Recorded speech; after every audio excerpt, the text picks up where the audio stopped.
नमस्कार। India debate में आप सबका स्वागत है। मैं हूं आशुतोष पाठक।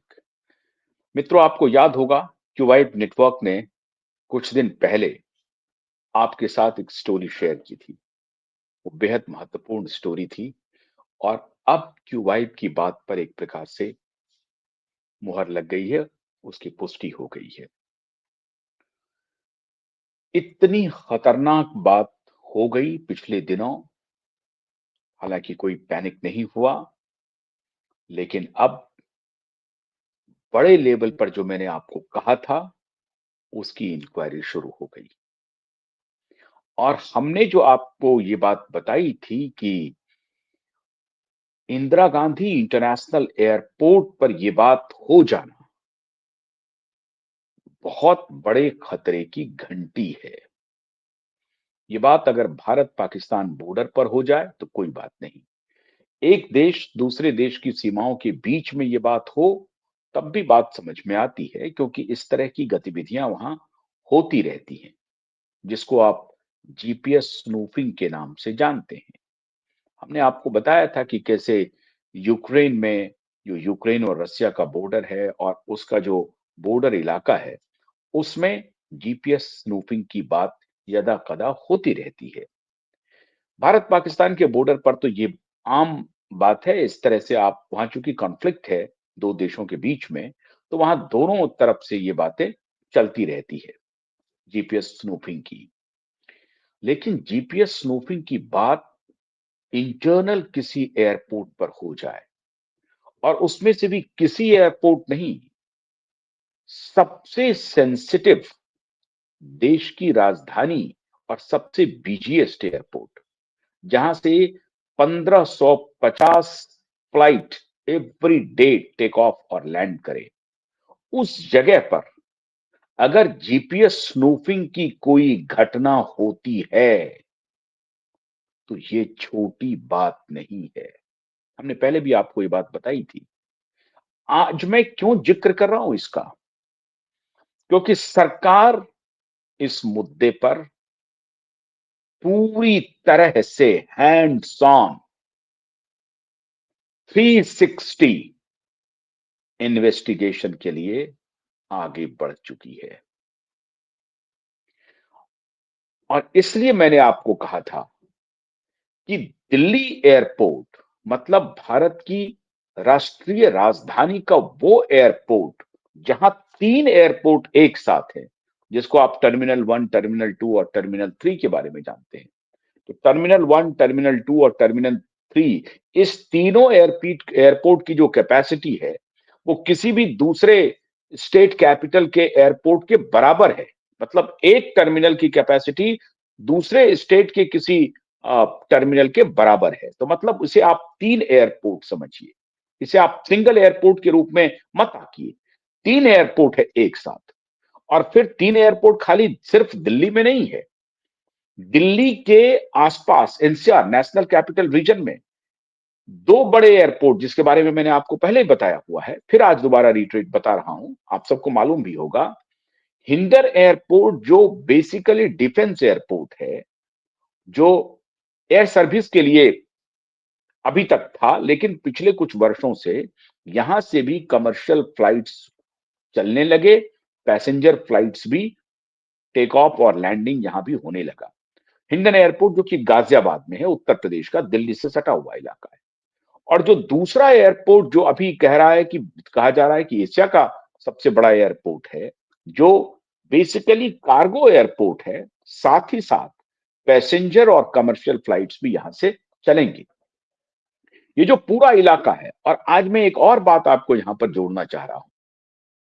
एयरपोर्ट जो नोएडा में है, गाजियाबाद एयरपोर्ट जो हिंडन एयरपोर्ट जो गाजियाबाद में है, और दिल्ली के ये तीनों एयरपोर्ट, इसके अलावा हमारे जो हाईवेज हैं, खास तौर से आगरा लखनऊ हाईवे, एक्सप्रेसवे जो यमुना एक्सप्रेसवे है, वो ये सारे जो हाईवेज हैं, वो एक प्रकार से विपरीत परिस्थितियों में रनवे के रूप में भी प्रयोग किए जा सकते हैं। तो ये सारे हाईवे, जिस पर आपने देखा होगा कि जब अखिलेश यादव की सरकार थी, तो अखिलेश यादव ने बजाबता उस पे डिफेंस के फ्लाइट और कमर्शियल फ्लाइट को उतार करके ये बताने की कोशिश की कि ये देखिए हमारा जो ये रनवे है, ये जो हाईवे है, वो कितना मजबूत है, कितना स्ट्रांग है कि हम फ्लाइट को लैंड करा पा रहे हैं इस हाईवे के ऊपर। तो अब अगर ये हाईवे इतना फुल प्रूफ है, तो इसकी कनेक्टिविटी कहां से है? दिल्ली एयरपोर्ट, जेवर एयरपोर्ट या हिंडन एयरपोर्ट के आसपास अगर आप यहां से यमुना एक्सप्रेसवे से आप चले जाएं आगरा, और आगरा से लखनऊ के अगला लखनऊ एक्सप्रेसवे पर आप चलें, तो वो पूरा इलाका अपने आप में एक एयर पट्टी है। हाईवे के अलावा वो एयर पट्टी है। वहां पर ऐसी परिस्थिति में जबकि कोई युद्ध की सिचुएशन हो जाए या कोई ऐसी परिस्थिति हो जाए जहां पर कि फ्लाइट को लैंड करना पड़े, तो वो जो एक्सप्रेसवे है वो एयर पट्टी के रूप में तब्दील हो जाएगी और आप लैंड करा सकते हैं वहां पे। ऐसी सुविधा है।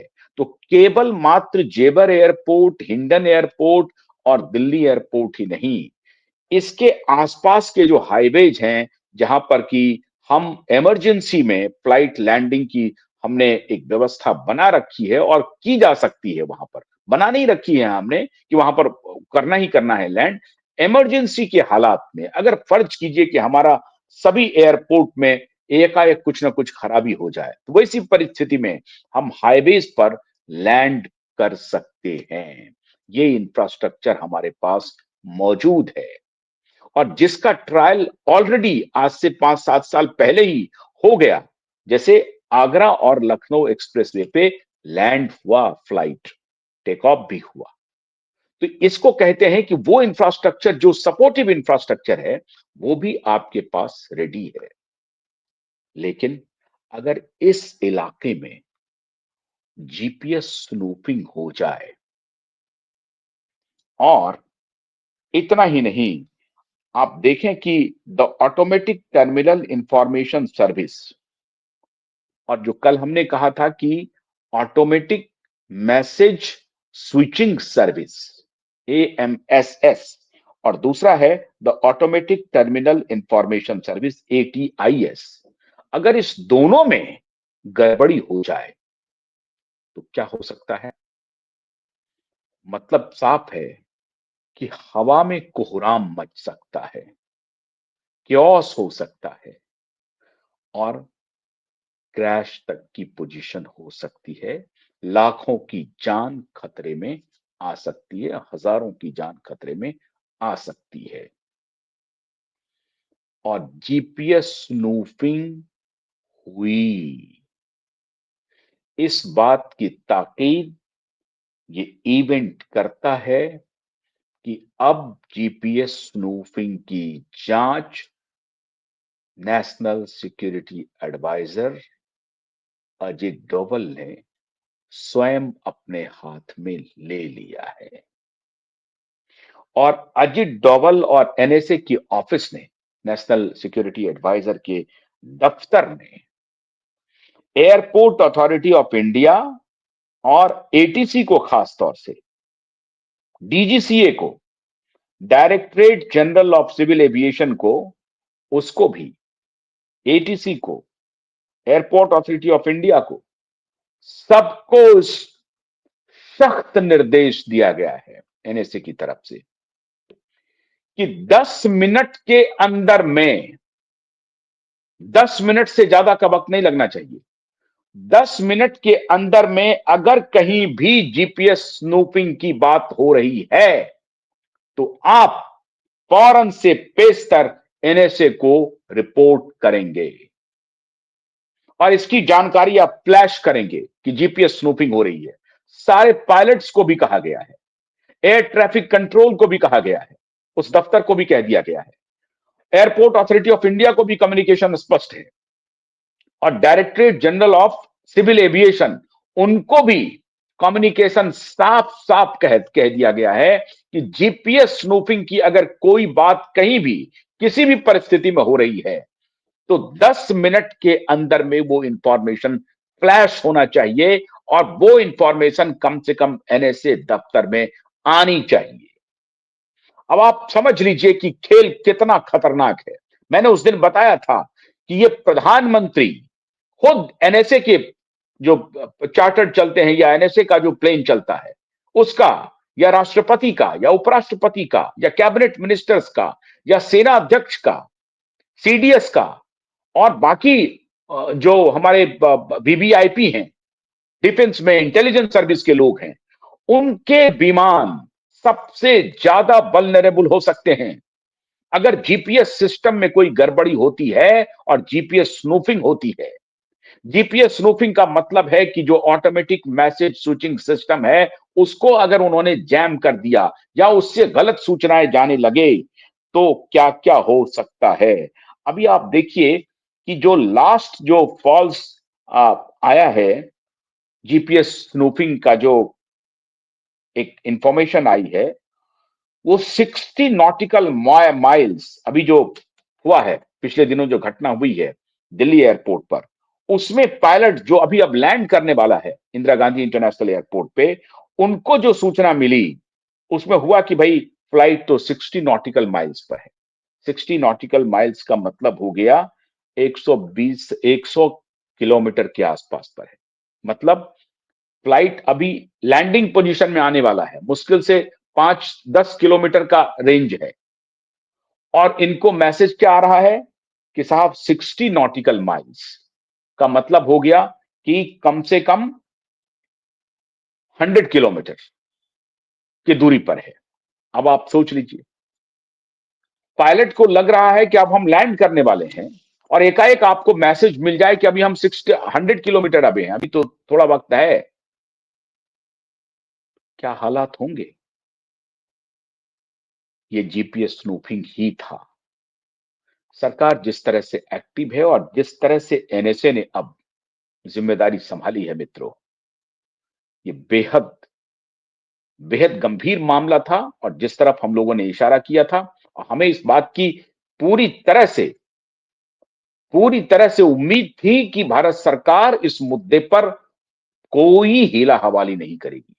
एक मिनट का भी भारत सरकार इसमें कोई अपने तरफ से कोई गलती करेगी। और एनएसए के आने का क्या मतलब है।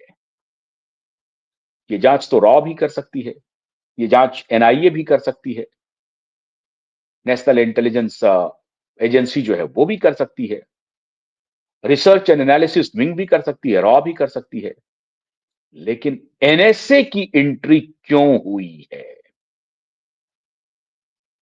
एनएसए की एंट्री इसलिए हुई है मित्रों कि एनएसए सबसे सबसे ज्यादा भरोसेमंद है भारत सरकार में। अभी किसी पर तो मान लीजिए कि कुछ संदेह भी हो सकता है। आप देखिए, एनएचए खास तौर से अजित डोभाल की खासियत क्या रही। वर्षों, 5-10 वर्ष इन्होंने बिताए हैं पाकिस्तान में एज ए स्पाई। ये पाकिस्तानी मौलवी बनकर के पाकिस्तान में रह चुके हैं। पाकिस्तान से बहुत सारा डेटा इन्होंने इकट्ठा किया है भारत के लिए। डोभाल ने जो सर्विस दी है भारत को वो अतुलनीय है, उसकी कल्पना नहीं कर सकते हैं। और बहुत सोच समझ करके प्रधानमंत्री मोदी ने डोभाल को एनएसए अपॉइंट किया है। अब आप समझ लीजिए कि यह मामला कितना गंभीर है और कितना भरोसे से जुड़ा हुआ है। सिविल एविएशन मिनिस्ट्री भी कर सकती थी इसकी जांच, इंफॉर्मेशन टेक्नोलॉजी मिनिस्ट्री भी कर सकती थी इसकी जांच, खुद एयरपोर्ट अथॉरिटी ऑफ इंडिया कर लेती, एटीसी का इंटरनल इंक्वायरी से बात कंफर्म हो गया होता, रॉ कर लेती, एनआईए कर लेती।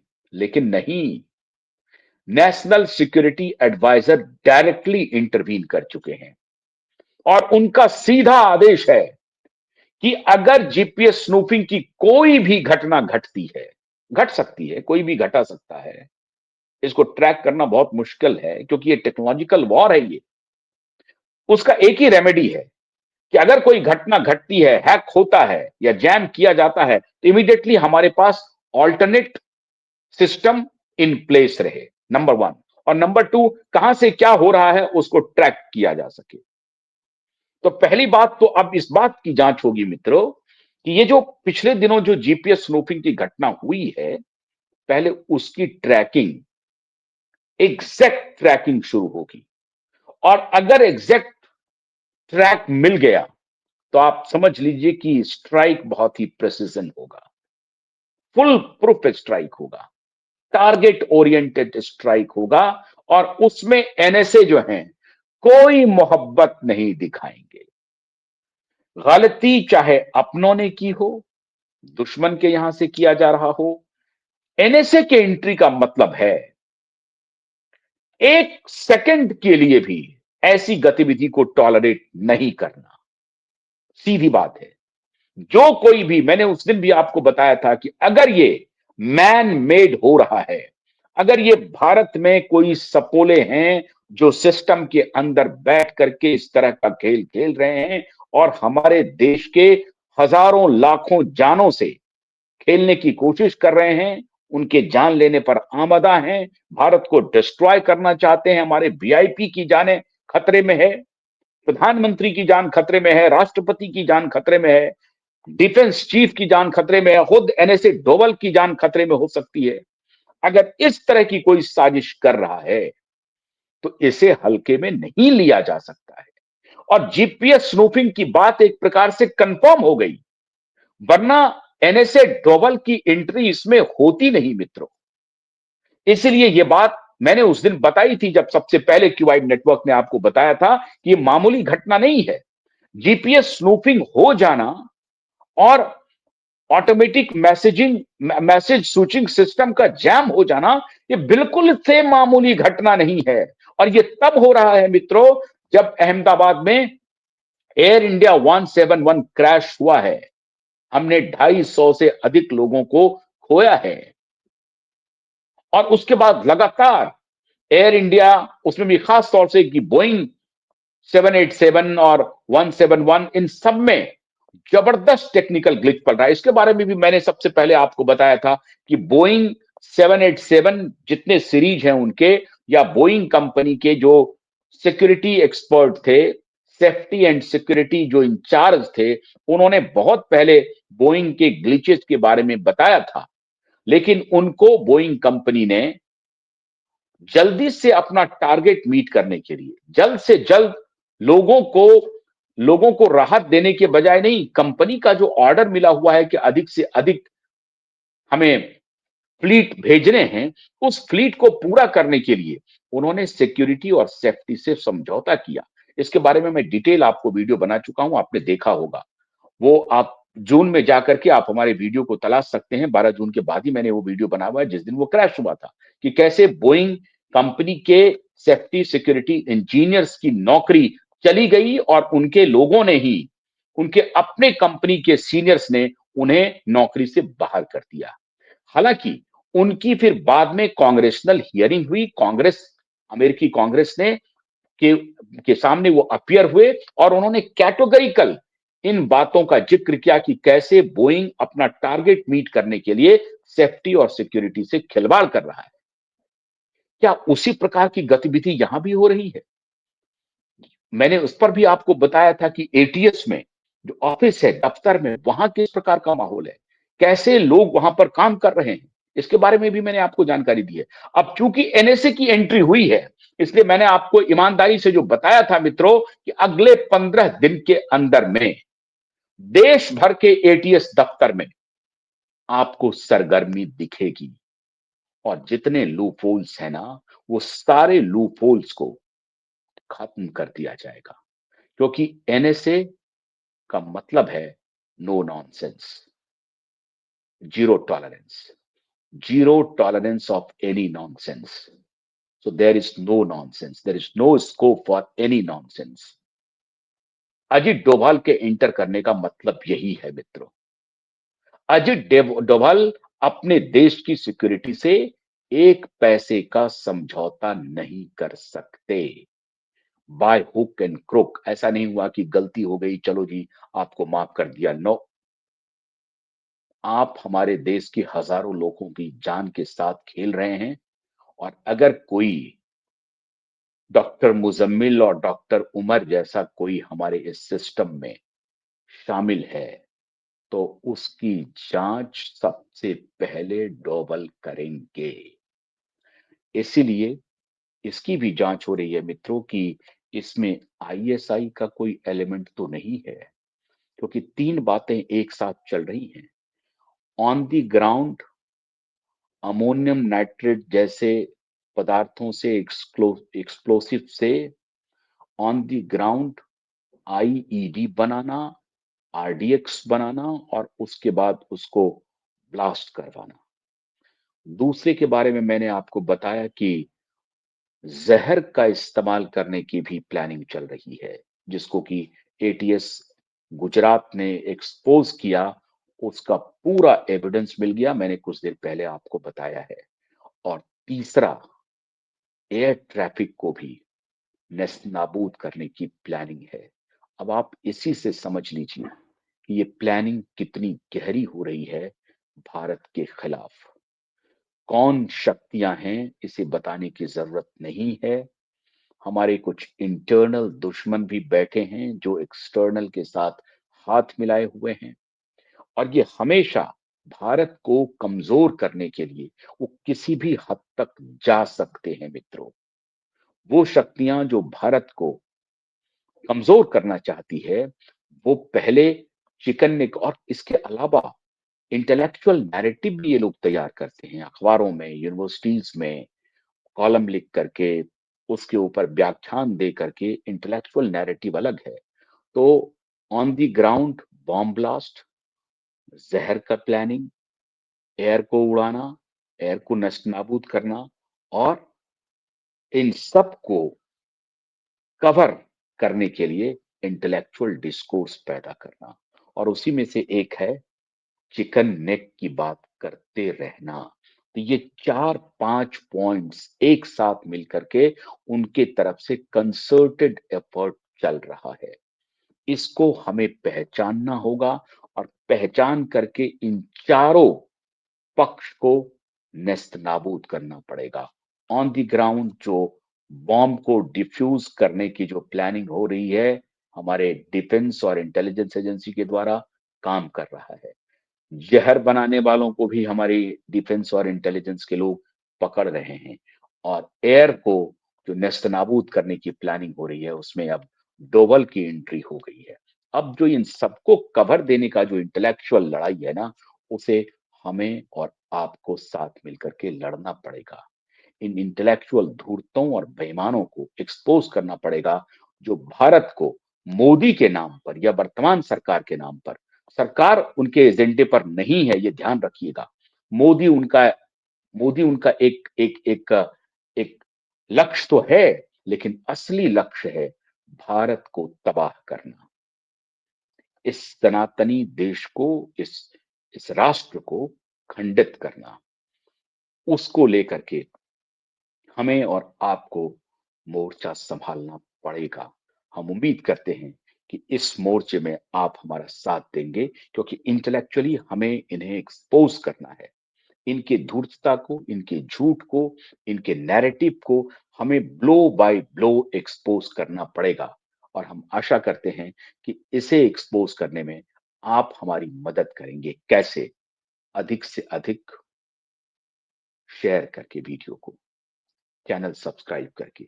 आपका एक एक सहयोग उतना ही महत्वपूर्ण है जितना एक इंटेलिजेंस एजेंसी के लिए होता है। हम रोज कोशिश करते हैं कि आपके लिए वो बात लाएं अंदर से, जो आप समझें, आप जानें, और आपको जानना बहुत जरूरी है राष्ट्र के लिए, देश के लिए। हम उम्मीद करते हैं कि आपको ये वीडियो अच्छा लगेगा और आप इसे शेयर करेंगे, अधिक से अधिक लोगों तक पहुंचाएंगे, ताकि हम सभी सजग रहें। बहुत बहुत शुक्रिया।